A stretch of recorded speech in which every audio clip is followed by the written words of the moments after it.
I am very much intertwined in every way with the history of this country. The pre-civil rights, post-slavery period with sharecropping and fierce segregation and schools that were separate and unequal. All of that is a part of who I am and the reason for who I chose to be. I was born in a small town in East Texas. Imagine, if you will, children from the countryside coming into town to go to school, sometimes in tatters, sometimes hungry. But the first day that I walked into that classroom, I thought it was the most marvelous thing I'd ever seen. There was a woman in charge in that classroom who seemed to me the most hopeful, caring person I had yet seen on this earth. She welcomed me as if she thought that I was somebody. I never forget that experience when I'm thinking about school, because what a gift that is to children, to come into a place where they're accepted fully. Dr. Simmons is a true trailblazer in her field of education, but she does not stop there. She has long been revered for her unwavering commitment to excellence and inclusivity. She is one of the most important and perhaps seminal figures in higher education in America in the last part of the 20th century. She is somebody who is fiercely independent in ways that I think we need university leaders to be. But there's also a warmth and caring with Ruth that are very endearing. She is not, in my opinion, the least bit interested in what is easy or doable. She's interested in what is right and what is required. You always get the feeling with her that the truth is the truth, and it's time to stop beating around the bush and get to the heart of the matter, for all of our sake. I did not think of education as leading to college for most of my youth. Every woman I knew was consigned to being maids. Every man I knew was consigned to physical labor. So I assumed that would be my life until I encountered in high school teachers who began to suggest that I might go to college.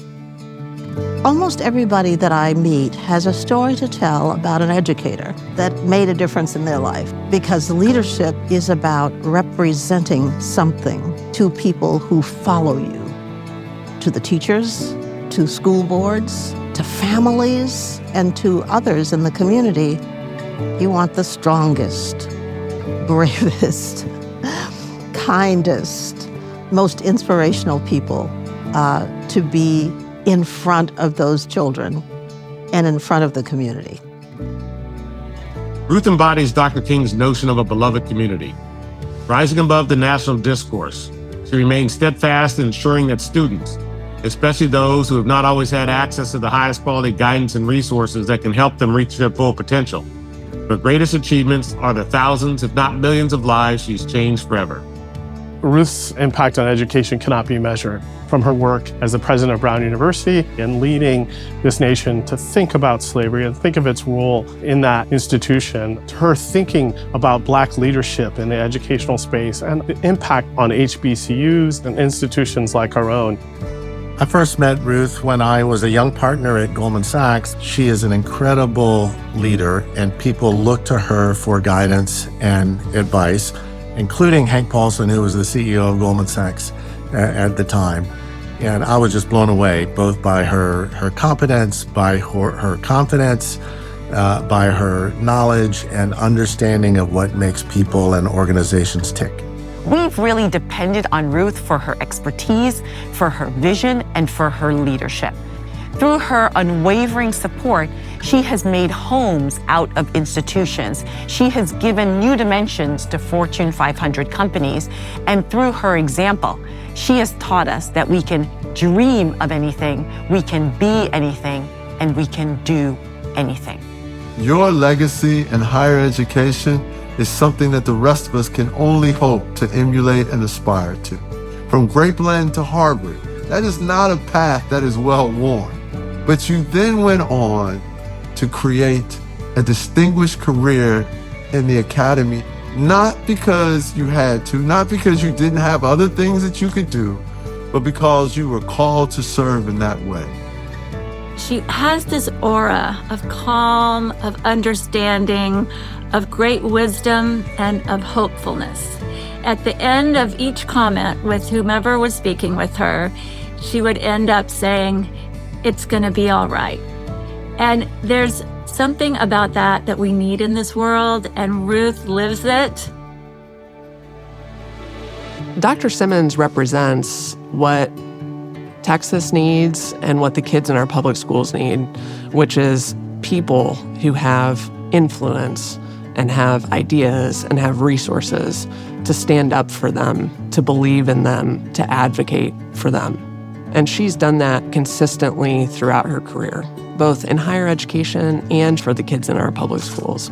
Her personal story inspires young and old across the state and across the country.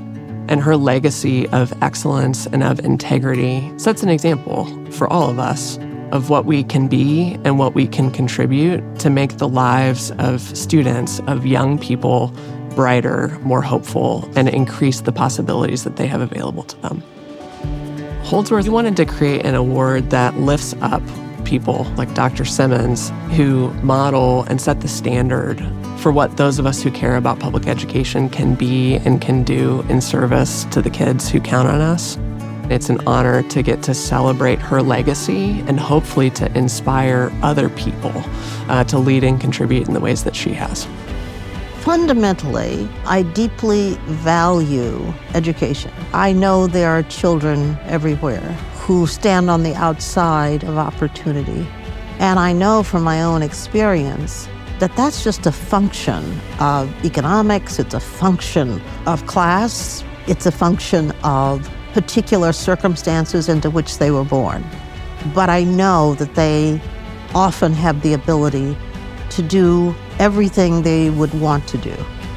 And if we can make that possible for more and more students, for more and more children, no matter where they are, that's worth doing.